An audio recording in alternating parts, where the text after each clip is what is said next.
मैं अगले 7 दिनों तक कैद में अकेले रहने की कोशिश करूंगा। मुझे सील कर दो। Bye Jimmy. उम्मीद है मैं पागल ना हो जाऊं। अगले 7 दिनों तक मुझे साउंड प्रूफ व्हाइट रूम में किसी भी ह्यूमन कांटेक्ट या उम्मीद के बिना जिंदा रहना होगा। और क्योंकि ये मानसिक रूप से खतरनाक है, इसीलिए एक डॉक्टर बाहर से ध्यान रखेंगे कि कहीं मैं पागल ना हो जाऊं। मैंने 23 साल पागलों के बीच काम किया है और ये उससे भी ज्यादा भयानक है। ऐसे रूम में 50 घंटे से ज्यादा रहना एक परमानेंट साइकोलॉजिकल डैमेज कर सकता है। और मैं यहाँ रहूंगा पूरे 168 घंटे। और ऐसा भी हो सकता है कि मैं अपना आपा खो दूं और एक ऐसे स्टेट में पहुंच जाऊं जिसे कहते हैं साइकोसिस। फिर उन्हें मुझे बाहर निकालना होगा क्योंकि उससे मुझे परमानेंट डैमेज हो सकता है। उसे 7 दिन जमीन के अंदर दफनाया। हाँ। क्या ये उससे ज्यादा मुश्किल है? बहुत मुश्किल, क्योंकि सोशल कांटेक्ट नहीं है। जब हमारे दिमाग में जानकारी नहीं आती तब क्रेजीनेस पैदा होती है, हेलुसिनेशंस होते हैं और पैरानोया भी होता है। और पूरे हफ्ते बचे रहने के लिए मेरे पास है मेरे सोने के लिए एक बेड, एक नोटबुक और पेन, एक रिफिलेबल वाटर बॉटल, एक टूथब्रश और टूथपेस्ट और एक सोप, टॉयलेट जाने के लिए बाथरूम और पानी के लिए एक सिंक। इस पॉइंट पर मैं समझ गया था कि इस चैलेंज में खुद को एंटरटेन करना बहुत ही मुश्किल होगा, खासकर 9वें घंटे पर जब मैंने ये किया। आप सोच रहे होंगे कि इन दीवारों पर कितनी टाइल्स हैं?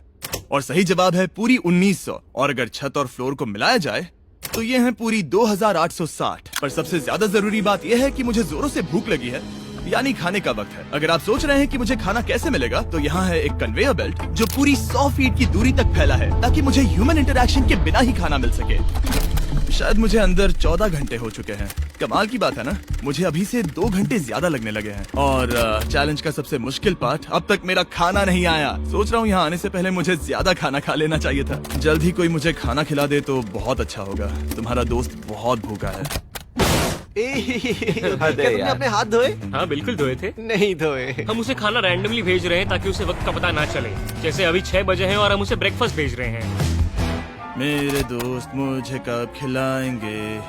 बहुत भूख लगी है, बहुत भूख लगी है।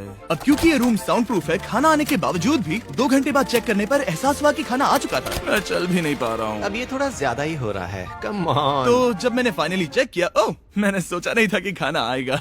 इसका टेस्ट कमाल है। ये ठंडा और पिलपिला है, पर खाने के लिए कुछ तो मिला, तो सच में ये बढ़िया है। ये solitary confinement set literally metal chain से बंधा हुआ है। अगर इस सेट में आग लगती है तो इसे खोलने से पहले ही मैं जिंदा जलकर मर जाऊंगा।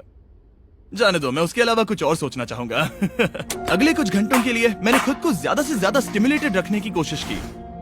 ओह, वो तो कमाल का था। उसके पास कुछ नहीं है, वक्त बिताए तो कैसे बिताए? अगर बेसिक स्टिमुलेशन में ही उसका ये हाल है तो मुझे नहीं लगता कि वो 7 दिन तक टिक पाएगा। दिलचस्प है कि जब आप किसी से सब कुछ ले लेते हो, तब एक आम सी मेटल प्लेट भी एक आईफोन जितनी मजेदार लगती है।